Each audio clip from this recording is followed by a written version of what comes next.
जी नमस्कार, राजू जी से बात हो रही है क्या? जी इस सवाल से आपकी पार्टी को कोई लेना देना नहीं है, लेकिन चूंकि आप जब आपके नेता जेल गए थे तो इन दोनों आदमी ने अपना हाथ आपकी तरफ बढ़ाया था कि हाँ भाई गलत हुआ है।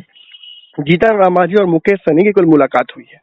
मुलाकात के बाद आपको भी पता है कि ठीक है, कोई पर्दे के पीछे बातें अलग होती हैं और पर्दे के सामने बिल्कुल ही अलग होती हैं।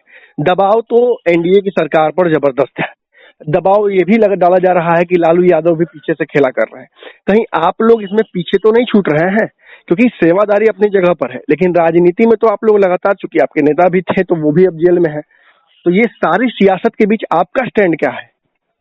नहीं, हम लोग का स्टैंड कुछ नहीं है। हम लोग का जो समर्थन उन्होंने दिया था आदरणीय पूर्व मुख्यमंत्री जो जीतन राम मांझी जी ने, जो हम लोग को बोले थे कि ये अरेस्ट हुए तो गलत हुए, तो वो गलत था क्योंकि वो गरीबी देखे हैं और आदरणीय मुकेश सहनी जी ने गरीबी देखा है और गरीब लोग को कैसे मदद किया जाता है और उसके पीछे कौन कौन लोग खड़े होते हैं उन्होंने देखा है।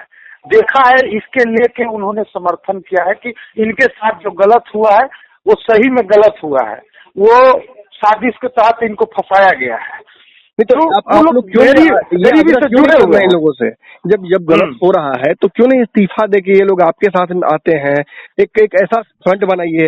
अब तेजस्वी यादव से नहीं हो रहा है या विपक्ष अगर उस तरह से मजबूत नहीं है तो क्यों नहीं आप लोग एक ऐसा मजबूत फ्रंट बनाइए जो बिहार को एक निर्णायक विकल्प दे।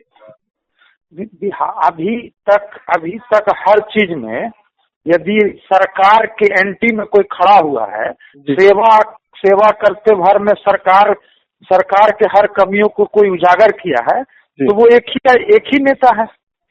हर कोई जानता है कि वो पप्पू यादव है, जिन्होंने हाँ जी, लेकिन गठबंधनों का दौर है ना, गठबंधनों का दौर है। क्या मैं अब स्पष्ट पूछ रहा हूँ आपसे कि क्या आप तेजस्वी को तो छोड़ ही दीजिएगा क्योंकि आपके साथ वो है नहीं और आने का कोई संभावना भी आप लोग का नहीं, तो ये हमें बताइए स्पष्ट कि क्या जीतन राम मांझी और मुकेश सहनी जिस तरीके से अब मुलाकातें कर रहे हैं, दबाव बना हुआ है सरकार पर, क्या आप लोग उनसे आग्रह कर रहे हैं कि वो आए साथ में एक नया विकल्प बनाने के लिए? नहीं, ये इस पहलू पर जो हमारे आला कमान है, आदरणीय राष्ट्रीय अध्यक्ष है आदरणीय पप्पू यादव जी, विशेष तौर पर ये सब उनको निर्णय लेना है कि बाकी हम लोग का जो स्टैंड है वो हम लोग का स्टैंड साफ है। संघर्ष और सेवा और संघर्ष, यही स्टैंड है हम लोगों का और सेवा में समर्पित ये स्टैंड है। और इस स्टैंड में जो भी फ्रेम लगाना चाहेंगे वो तो फिर इसके बारे में जो भी जानकारी हो विशेष रूप से हमारे राष्ट्रीय अध्यक्ष इस पर विशेष रूप से फैसला ले सकते हैं कि आगे क्या होगा नहीं होगा। हम उतना तक नहीं जाना चाहते हैं। हम सिर्फ इतना कहना चाहते हैं आपको कि जितने भी ये गप सड़का ये सभी लोग कर रहे हैं आपस में, कभी चिट्ठी का खेला, कभी क्वारंटाइन सेंटर का खेला, कभी कुछ का, शायद ये सब छोड़ के कभी पोस्टर लगाना, झूठ मूठ के सेवा लिख देना और अपने जो चीज किए नहीं है उसको भी लिख देना कि हमने ये किया है।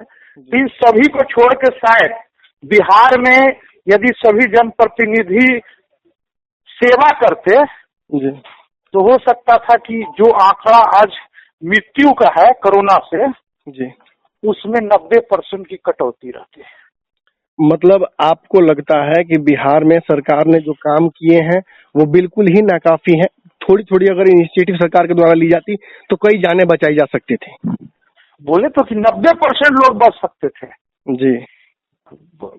आप जो हॉस्पिटल का दौरा करें तो डीएमसीएच का ही आप जहां हमारे नेता है वहीं पर का हालत दौड़ता है, सुअर दौड़ता है, आदमी है जो कि 2-2 फीट पानी में कैसे उतर के जाएगा, बाथरूम कैसे जाएगा, महिलाएं कहाँ रहेगी, डॉक्टर वहां का रिपोर्ट आया, एक आदमी फोन पे कह रहा है कि सर हम डॉक्टर साहब ही गए तो डॉक्टर साहब बोली कि आप रोगी का हालचाल देख कर आइए कि रोगी कैसा है, उसके हिसाब से हम दवाई देंगे, हम पानी में हिल के नहीं जाएंगे।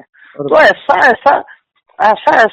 मैंने कांड होना बिहार को एकदम शर्मसार करती है और यहाँ की स्वास्थ्य व्यवस्था पर तो आप विश्वास ही नहीं कर सकते हैं।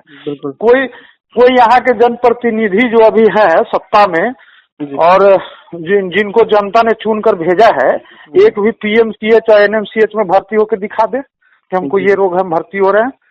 जी। सर टाटा बाड में जाइए, पीएमसीएच में क्या हालत है, जी। क्या हालत है, डर लगेगा। एक हम खाना बांटने गए थे, हमने देखा कि एक लेडीज है, अपने हस्बैंड को बचाने के लिए खुद जो सलाइन चढ़ता है पानी वाला बोतल, वो अपने हाथ में ली हुई है। और सोचिए क्या स्थिति है। एक अंतिम सवाल है मेरा जी, अंतिम सवाल है मेरा। आप लगातार लोगों की सेवादारी आप कर रहे हैं अभी भी। बीच में कुछ दिनों के लिए यास तूफान की वजह से पटना में अलग अलग जगहों पे पानी भरने लगा था। पप्पू यादव नहीं है, मुझे खबर लगी कि आप लोगों ने फोन करना शुरू कर दिया था कि पानी पटना में फिर से जमने जा रहा है, सहायता करने के लिए तैयार रहिएगा जी। क्या क्या इन्फॉर्मेशन है इसके बारे में? बिल्कुल सही बात है। हमने खुद कई हॉस्पिटल में जाके भ्रमण भी किया था, एनएमसीएच, पीएमसीएच और कई अन्य जगहों पर जहाँ मैंने पानी का जमाव था, सभी जगह भ्रमण किए थे। और इसमें टीम हम लोग बनाए थे। इसमें टोटल 55 लोगों का हम लोग का टीम था और उनको अलग अलग पटना के अलग अलग क्षेत्रों में 3-3 आदमी का मैंने ग्रुपिंग बनाए थे, 4-4 आदमी का। वो अलग अलग क्षेत्रों में घूल के बताना था कि कहाँ कहाँ जमाव है और जहाँ जहाँ जमाव था वहाँ वहाँ हम लोगों ने खाना लगातार इधर 3 दिन हम लोग आज तक पहुँचाए हैं और कई जगह पानी निकल भी गया है और कई जगह स्थिति अभी भी वैसे ही है। तो हम ये कहना चाह रहे थे कि कहीं ऐसा ना हो, ये तो हल्का फुल्का पानी में ये हालत है। जी। और जब ज्यादा पानी पड़ेगी, 10 रोज पानी पड़ेगी, 3 दिन लगातार पानी पड़ेगी, तब ये पटना फिर पटना नहीं रहेगा। इनको जो ये लोग बोले थे कि स्मार्ट सिटी बनाएंगे पटना को, जी नरक सिटी बना दिए है, नरक सिटी। आप बोल दीजिए कि जी पप्पू जी की तबीयत नहीं, तबीयत ठीक नहीं है सर। लगातार हमें कई बीमारियों से जूझ रहे हैं, उनकी तबीयत ठीक नहीं है और हमें लगता है कि उनको और बेहतर इलाज के लिए और बड़े हॉस्पिटल में पटना में जो हालत है, ये सब हॉस्पिटल पर भरोसा नहीं कर सकते हैं। रिहाई की कुछ उम्मीद है आप लोगों को? हमको न्यायालय पर भरोसा है जी। सरकार पर तो भरोसा है ही नहीं, पहले ही साजिश कर चुकी है जी। और जो साजिश के तहत सुनियोजित तरीके से पता नहीं क्या था जिसके कारण वो एम्बुलेंस इतना छिपाए हुए थे, उन सभी पार्टियों से जिस पार्टी से ताल्लुकात रखते किसी पर भरोसा नहीं है, न्यायालय पे भरोसा है सिर्फ। और उम्मीद करते हैं कि हम लोगों के बीच बहुत जल्द होंगे और उनके मार्गदर्शन में हम लोग फिर से और नई बड़े लेवल पर सेवा भाव वाला कार्यक्रम हम लोग का सेवा दल टीम चलता रहेगा। क्योंकि जिस तरह से केस में फंसाया गया है जी, तो झूठ छोटा हो या बड़ा झूठी है, उस पर कितना भी झूठ बोल के निपिएगा, निपाएगा नहीं, सत्य नहीं हो सकता है, बिल्कुल झूठी रहेगा। तो सत्य का विजय होना जरूरी है और हो के रहेगा जी। हमसे बात करने के लिए बहुत बहुत धन्यवाद राजू जी। जी धन्यवाद। अगर ये वीडियो पसंद आई और वह बिहार के राजनीति और बिहारियत से सरोकार रखेनी तो सब्सक्राइब बटन दबा के चैनल के सब्सक्राइब कर ली। ओजे एगो घंटी बा, ओकरा बटन दबा देला से कुल सटीक और मारक खबर रुआ मुफ्त में मिल जाई। अगर रुआ पत्रकारिता के हमनी के नया प्रयोग में सहयोग कर चाहतानी तो ज्वाइन बटन दबा दी। पेटीएम नंबर नोट कर ली 9386816700। धन्यवाद।